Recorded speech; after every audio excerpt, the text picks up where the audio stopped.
J'ai déposé mes valises à Séoul il y a littéralement 2 mois et j'avoue que j'avais aucune idée de ce qu'allait me réserver ces prochains mois.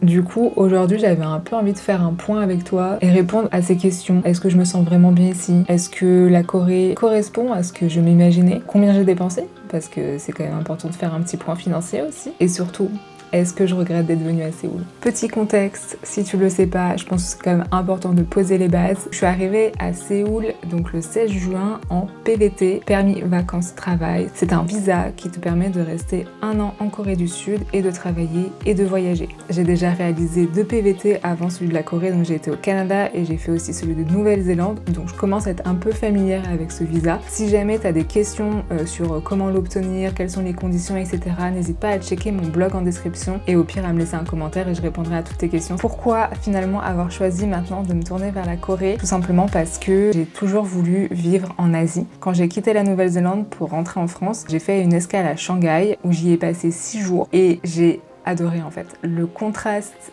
avec ce que nous on connaît, la culture occidentale, etc. C'était vraiment totalement différent, sachant que du coup j'avais fait déjà un PVT au Canada et un PVT en Nouvelle-Zélande. C'est quand même des pays qui sont quand même différents de la France, on va pas se mentir, mais ça reste quand même assez proche.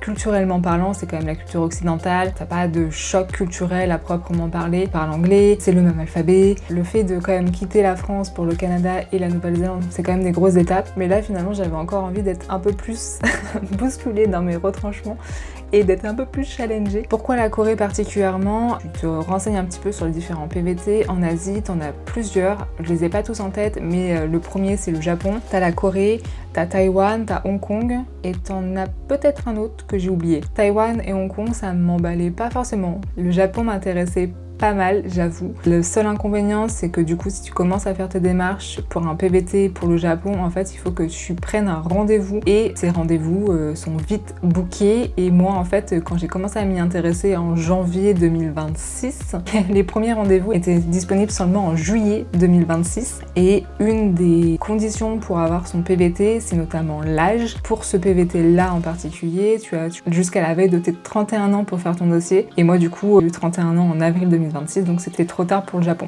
Je me suis orientée vers la Corée et sachant qu'en plus je me suis dit que pour la Corée ce qui était bien dans ma tête en tout cas, c'est que je savais qu'ils étaient un peu plus à l'aise à l'anglais que les Japonais et que du coup je pourrais m'en sortir un peu plus facilement qu'au Japon. Donc c'est pour ça que j'ai décidé de partir en Corée. Je suis pas particulièrement une fan de K-pop, de K-drama, au contraire, tu vois, pour le coup je connais. Enfin, ma culture coréenne est vraiment très limitée, je découvre finalement ici. Et finalement, comme j'avais pas forcément beaucoup d'attentes sur la Corée, enfin je me suis pas beaucoup renseignée sur les choses à faire, j'ai pas beaucoup regardé des vidéos. En fait, à l'inverse de mes précédents PVT, donc pour mon tout premier PVT donc au Canada, je m'étais renseignée tellement à fond, j'avais regardé tellement de vidéos sur YouTube, etc. Dans mon caractère, j'aime bien finalement un peu tout contrôler, un peu contrôle fric. Pour la Nouvelle-Zélande, pareil, j'avais quand même fait beaucoup de recherches sur des lieux, sur ce qu'il fallait faire, etc. Et finalement, je me suis retrouvée à des fois à être dans des lieux qui étaient vraiment canon. Enfin, la Nouvelle-Zélande, c'est magnifique, je pense que c'est le plus beau pays que j'ai visité jusqu'à présent. Si jamais tu aimes la nature et les randos, faut que tu ailles en Nouvelle-Zélande. Mais en fait, je me suis rendu compte que tellement j'avais regardé des vidéos, des photos de lieux, quand j'arrivais sur ces lieux en question, des fois je me rendais compte que j'étais déçue parce que je pense que mes attentes étaient tellement hautes que finalement quand j'arrive sur le lieu, je suis entre guillemets un peu déçue parce que ça correspond pas forcément à l'image que je m'étais faite. Donc du coup, je me suis dit, ok, là, la Corée, on n'a pas d'attente. J'ai aucune idée de ce que je vais faire, j'ai aucune idée de ce à quoi la ville ressemble, des choses à faire, j'ai pas de plan. Tout le monde me demandait avant de partir, ouais, c'est quoi ton plan? Les gars, il y a pas de plan. Il y a 0 plan. Le plan, c'est juste, on se laisse porter par le flot. Et je pense que finalement, c'est la meilleure chose parce que en fait je découvre finalement cette ville avec un œil totalement neuf. Tu vois, je connaissais pas Olive Young, je pense que j'étais la seule personne à aller en Corée qui ne connaissait pas Olive Young. Enfin voilà, il y a plein de petites choses qui font que je me dis ok super, je découvre, je marche dans la rue, je vois des choses, je suis là ah ouais c'est chouette et voilà. Et en vrai du coup je kiffe davantage finalement parce que je me suis pas donné toutes ces attentes. Je sais pas pourquoi j'ai digressé là-dessus, mais c'est juste pour dire que finalement j'avais pas forcément d'attentes par rapport à la Corée, mais pas trop trop la pression. Au contraire, tu vois, franchement, j'ai pas encore fait énormément de choses, que la météo a pas été forcément de mon côté jusqu'à présent, vu que j'ai eu la bonne idée d'arriver en pleine mousson. Si jamais tu le sais pas, visiter la Corée juillet, août, ne fais pas ça, parce qu'en juillet tu vas te taper la pluie et en août il va faire très chaud et humide. Donc là finalement j'attends qu'il fasse un peu meilleur pour aller justement découvrir davantage la ville, parce que là en vrai marcher sous 37 degrés pour moi c'est juste intenable en fait. Pour te parler brièvement de mon installation, trouver un appartement à Séoul c'est rapide et plutôt simple. Franchement il y a énormément d'appartements sur le marché, on va pas te demander plein de documents, on va juste demander de payer et c'est tout ce qui compte. Si jamais tu les as pas vus, je t'ai posté des vidéos où je te montre du coup justement ma recherche d'appart et du coup je te fais aussi un room tour de l'appart où je suis actuellement, qui est pas très grand mais qui est cosy. Tout ce qui va être démarche administrative, donc quand tu arrives, donc faire ton ARC, ouvrir un compte bancaire, avoir un numéro de téléphone coréen, franchement c'est pas compliqué, c'est aussi rapide. J'ai également trouvé un emploi très rapidement. Pour le coup, ça j'ai été choquée. Ça m'a pris vraiment 2 jours. Donc juste pour parler brièvement de mon job, si tu le sais pas, en PVT, t'es très limité, donc tu peux faire 25 heures par semaine max et tu es limité à certains métiers. Tu vas être majoritairement cantonné à de la restauration, du ménage. Donc là, moi personnellement, j'ai un job de housekeeping dans une auberge de jeunesse. Donc en gros, concrètement, c'est tu défais les lits, tu refais les lits. C'est assez physique, mais franchement pas compliqué. Dans une équipe où c'est majoritairement des gens qui sont en PVT aussi.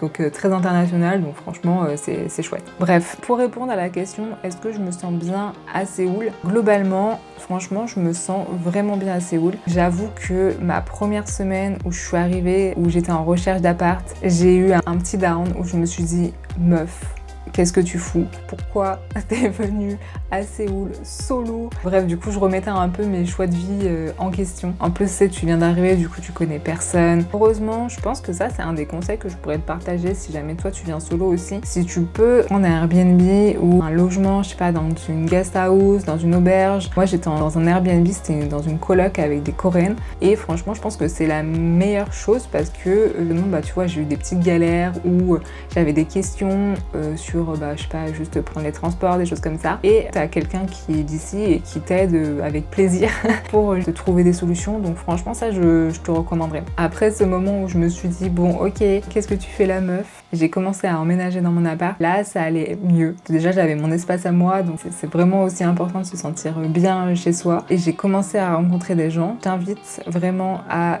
télécharger par exemple Nomad Table, c'est des personnes qui vont organiser des événements pour, je sais pas, si tu veux aller courir, si tu veux aller jouer à des jeux, si tu veux partir en week-end, si tu veux aller boire un verre, manger un barbecue coréen. Bref, il y a toujours plein de personnes qui proposent des choses et c'est vraiment un très très bon moyen de rencontrer des gens. Je commence à avoir du coup plusieurs personnes que j'ai rencontrées via des activités totalement différentes qui commencent à se créer. Et franchement, je suis assez fière de moi parce que je suis introvertie et en fait, j'aime finalement être seule et c'est, je pense, l'une des choses là que je retiens de cette expérience en Corée, c'est que j'aime bien ma compagnie entre guillemets. Et du coup, si je me force pas, et je rencontre personne en fait. Donc du coup, je suis assez fière finalement de me faire violence pour rencontrer des gens, sortir, parce que c'est quelque chose que j'avais pas forcément l'habitude de faire. Je me lance des fleurs toute seule. Pour revenir un petit peu aux choses que j'aime ou que j'aime pas, j'ai fait une liste comme ça. J'espère que t'es prêt. Donc commençons par les choses que j'aime bien ici. Ce que j'aime bien en Corée, c'est le sentiment de sécurité qui m'étonne toujours. C'est que tu vas te poser dans un café. Les gens, en fait, ils vont poser leur téléphone sur la table pour réserver la place. Et ils vont aller commander leurs trucs, ils vont aller aux toilettes en laissant leur téléphone sur la table. Et quand ils reviennent, le téléphone est toujours là. Tu peux vraiment tout laisser, téléphone, ordi, ta carte, peu importe, on te volera absolument pas tes affaires. En revanche, le seul truc qu'on va te voler, auquel je m'attendais vraiment pas, c'est ton parapluie. Demande-moi pas pourquoi. En fait, en Corée, par exemple, quand tu vas au resto ou quand tu vas dans une boutique, tu vas avoir des bacs où tu vas laisser ton parapluie. Et il est pas rare que quand tu laisses ton parapluie, le temps que tu manges, tu ressortes que ton parapluie est disparu. Ton téléphone, ton ordi, t'es safe. Mais par contre, ton parapluie, fait attention à lui. Qui va aussi avec un petit peu ce sentiment de sécurité, les supermarchés, les boutiques qui sont ouvertes 24 heures sur 24 et en libre service. J'en ai plusieurs là autour de chez moi. En fait, c'est aussi bien des boutiques où tu vas acheter des snacks, des boissons, des glaces, que des boutiques par exemple qui vendent des accessoires, de la vaisselle. T'as vraiment tout type de boutiques et elles sont ouvertes H24 et juste tu prends ton article, tu le scannes à une borne, tu payes et tu pars. T'as aussi dans les métros, t'as des fois des stands où tu peux te servir et t'as une boîte avec marqué Money Box. Tu mets ta monnaie dedans pour payer, tu prends ton article et tu pars. Il y a juste personne. Ça, j'adore. Tout repose sur la confiance et honnêtement, ça fait du bien. Ce que j'aime également à Séoul, c'est qu'il y a des restos partout, des bars, des boutiques partout. T'as toujours un truc à faire, si tu veux sortir quelque part, il y a toujours quelque chose à faire. Et également tout ce qui est culture autour du café. J'avais un peu entendu que les cafés ici en Corée étaient quand même vraiment particuliers dans le sens où ils faisaient quand même beaucoup d'efforts, t'as beaucoup de cafés à thème, etc. Et c'est vraiment le cas. T'as des cafés partout. T'as un quartier notamment, c'est Insadong, où t'as plein de petits cafés ultra cute, où t'as envie de te poser dans littéralement tous les cafés. Tu vois, par exemple, pour travailler, juste aller te poser dans un café à côté de chez moi, franchement, je trouve ça vraiment cool. Passons aux choses qui m'ont étonnée. C'est pas forcément des choses négatives, mais c'est plus des choses, qui m'ont un peu étonnée dans le sens où, en fait, je m'y attendais pas.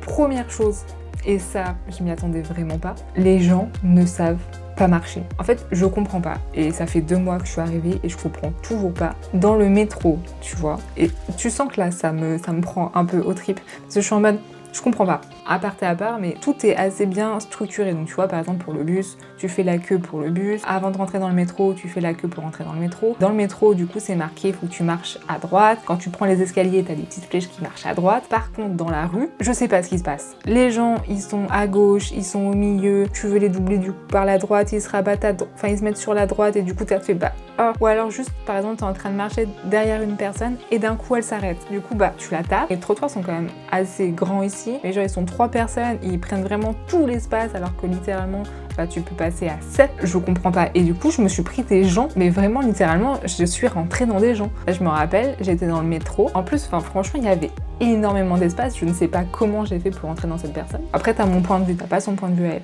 Mais du coup, on marchait, je me mets sur la droite, elle se met sur la droite. Je me décale à gauche, elle se décale à gauche. Je me remets sur la droite, elle se remet sur la droite. Et je fais mes meufs.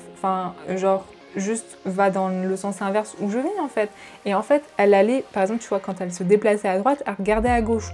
Et je fais, mais c'est pas logique, regarde où est-ce que tu vas. Et bref, du coup, on s'est rentré dedans. Ça m'est jamais arrivé de bousculer des gens. Je me remets en question, je me dis, mais meuf, est-ce que tu sais marcher? Et il y a pas que moi en fait. J'ai vu aussi d'autres personnes rentrer dans d'autres personnes. Donc c'est pas quelque chose qui est lié à ma personne, c'est un problème commun. T'as ça et le fait aussi que on ne te tient pas les portes. Donc par exemple, tu vois, je vais être derrière quelqu'un, la personne elle ouvre la porte, elle va ouvrir juste pour qu'elle puisse passer et elle lâche la porte. C'est-à-dire que tu te prends des portes en pleine gueule. Oui, c'est vraiment ça. Maintenant, je me suis un peu habituée, j'avoue, mais sur le moment, je fais Au début, je pensais que c'était juste parce que, je sais pas, j'étais étrangère et tout. Mais en fait, non, ils tiennent pas la porte pour tout le monde. Parce que oui, du coup, une chose aussi qui m'a un peu étonnée, on sent que du coup, ils ont pas forcément l'habitude de voir beaucoup d'étrangers. Et pourtant, là, je suis quand même dans une grande ville, il y a quand même pas mal d'étrangers. Mais c'est vrai que, par exemple, dans les rames de métro, on est quand même pas nombreux. Sur le fait que, par exemple, tu te fasses regarder, ça, c'est vraiment pas cliché. Oui, effectivement, on te dévisage. J'ai eu une interaction bizarre où un gars s'est arrêté devant moi, à 1 mètre de moi, alors que je marchais, il m'a fixé vraiment pendant de longues secondes et après j'ai fui parce que je sais pas ce qu'il me veut. Et il y a aussi eu un truc où on était en train de marcher avec une copine donc française et il y a un papy qui passe à côté de nous et qui commence à dire quelque chose mais avec un ton pas sympathique, un peu agressif. On n'a pas compris ce qu'il a dit, mais je pense pas que c'était sympathique. Faut pas faire une généralité, pour en avoir parlé aussi avec d'autres étrangers, il y en a quand même pas mal qui ont eu des interactions un peu cheloues avec des Coréens. Repartons sur des choses un peu plus légères. Les choses aussi qui m'ont étonnée, ça n'a absolument rien à voir avec ce que je viens de parler, mais les chips ne sont pas salés. Parce que du coup, en vrai, j'ai testé plusieurs marques, j'ai testé plusieurs types de chips, j'en ai testé plein.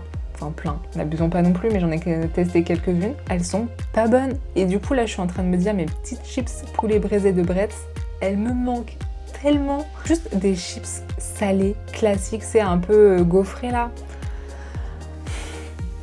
ça me manque. Et j'en ai parlé du coup avec d'autres personnes parce que je me suis dit mais attends, c'est pas possible. Enfin, est-ce que c'est moi qui sais pas sélectionner mes chips? Et en fait non, on est tous d'accord. Les chips ici, ils savent pas faire du chips. Donc voilà, donc ça franchement j'étais étonnée parce que pour le coup, t'as des rayons entiers de snacks, mais ils sont pas salés. Bref, autre chose dans le quotidien que j'avais pas forcément anticipé, Apple Pay ne marche pas partout. On est dans le pays du Samsung, donc il faut Samsung Pay.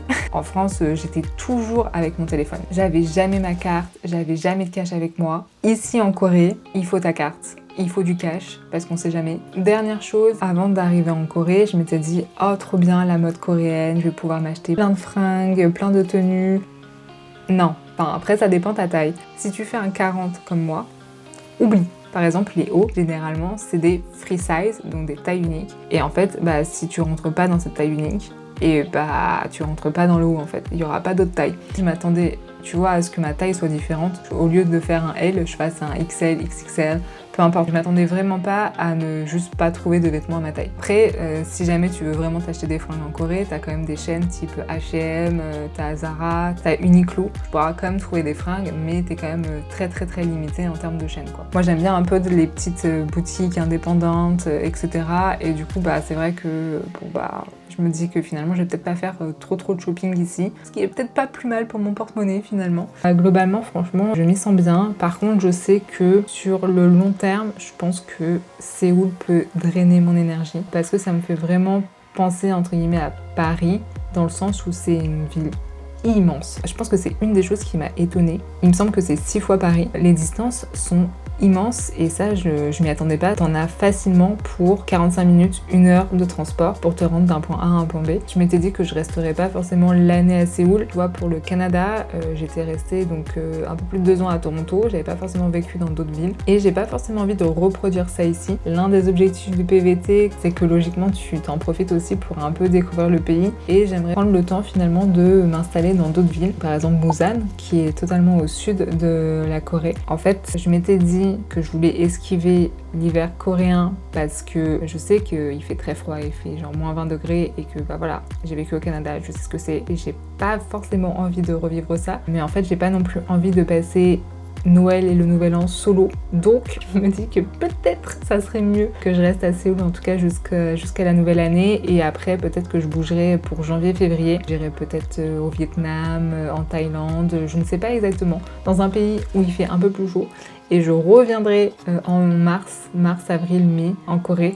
Donc peut-être à Busan, pour découvrir une autre ville. En fait, comme je te l'ai expliqué, le plan ici, c'est que j'ai pas de plan. Donc en fait, j'y vais un peu au fil de l'eau. Mais il faut quand même que je prévoie un minimum des choses parce que sinon bah, je vais rien faire. Là en tout cas pour les prochaines semaines qui arrivent à Séoul, j'ai aussi envie d'en profiter davantage pour découvrir la ville et les environs. Dès que je rencontre quelqu'un, je lui demande c'est quoi les choses à faire. Et du coup là je me fais une petite liste de tous les trucs à faire et je commence à avoir une grosse liste maintenant. Et t'as notamment des villes qui sont sur la côte. Et t'as Gangneung, t'as Sokcho, t'as même un parc naturel où il y a des randos de fou. Donc l'idée là c'est que les prochaines semaines, vu que le temps sera un peu plus clément, de pouvoir justement bouger un petit peu dans les alentours et découvrir davantage la Corée. Objectif aussi d'apprendre le coréen. Je me suis enregistrée pour un cours de coréen qui commence en septembre et qui est jusqu'en décembre. Donc c'est aussi pour ça que je me dis que peut-être rester jusqu'à la fin de mes cours, et ça serait quand même mieux. Pour que je puisse au moins faire une phrase en coréen, ça serait vraiment bien. Je m'y attendais pas forcément. En Corée, on te dit qu'ils parlent quand même un peu anglais et tout. Un peu.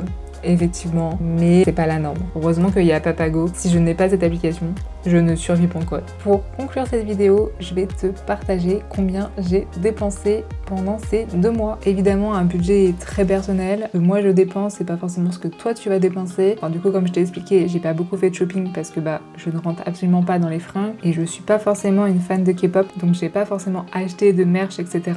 Bref, moi, ce que je paye, c'est pas forcément ce que toi tu payeras, mais voilà, au moins ça te donne un peu un ordre d'idée du coût de la vie en Corée. Le premier poste de dépense, évidemment, le plus cher, c'est le loyer. Le loyer, j'en ai eu pour un total de 2 367 450 won. Ensuite, le deuxième poste le plus important, et bah, c'est les courses où j'ai payé donc 786 350 won. Ensuite, les loisirs où donc j'ai dépensé 330 500 won. Dans les loisirs, j'ai mis tout ce qui va être cinéma, clubbing et en fait, j'ai aussi acheté un ticket pour un festival qui aura lieu en octobre et donc qui coûte 272 000 won. Donc en fait, la majorité de ce budget, c'est juste le ticket que j'ai j'ai acheté pour octobre. Ensuite, tout ce qui va être restaurant, 319 700 won. Ensuite, j'ai tout ce qui est transport, donc Uber, métro, donc 199 000 won. Ensuite, j'ai mon budget pour meubler cet appart. J'ai fait un budget spécial parce que voilà, c'est vraiment juste pour ce mois-ci, donc qui était de 180 180 won. Ensuite, j'ai mon budget café qui est de 75 800 won. J'ai également un budget immigration, ça va être tout ce qui est du coup faire la RC, faire les photos, faire des impressions, etc. Donc qui est à 63 280 won. Ensuite, j'ai un budget sport qui est de 30 000 won, qui est juste un cours de danse. Mais bon, il mérite d'être là. J'ai un budget beauté de 29 500 won. Donc pareil, comme je l'ai pas forcément dit, mais je ne me suis pas ruinée chez Olive Young ou etc. J'ai acheté quelques masques, quelques produits. Mais comme tu le vois, mon budget est vraiment pas très élevé. Et du coup, ça fait un total d'un peu plus de 4 460 000 won.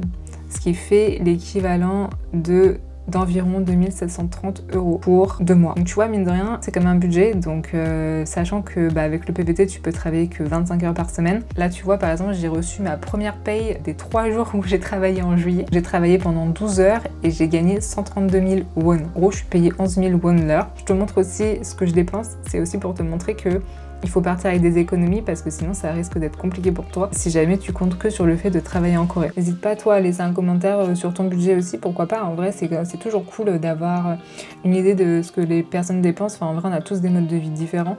Donc moi je te partage le mien mais c'est pas forcément représentatif de ce que toi tu vas dépenser. Peut-être que tu dépenseras moins, peut-être que tu dépenseras beaucoup plus aussi.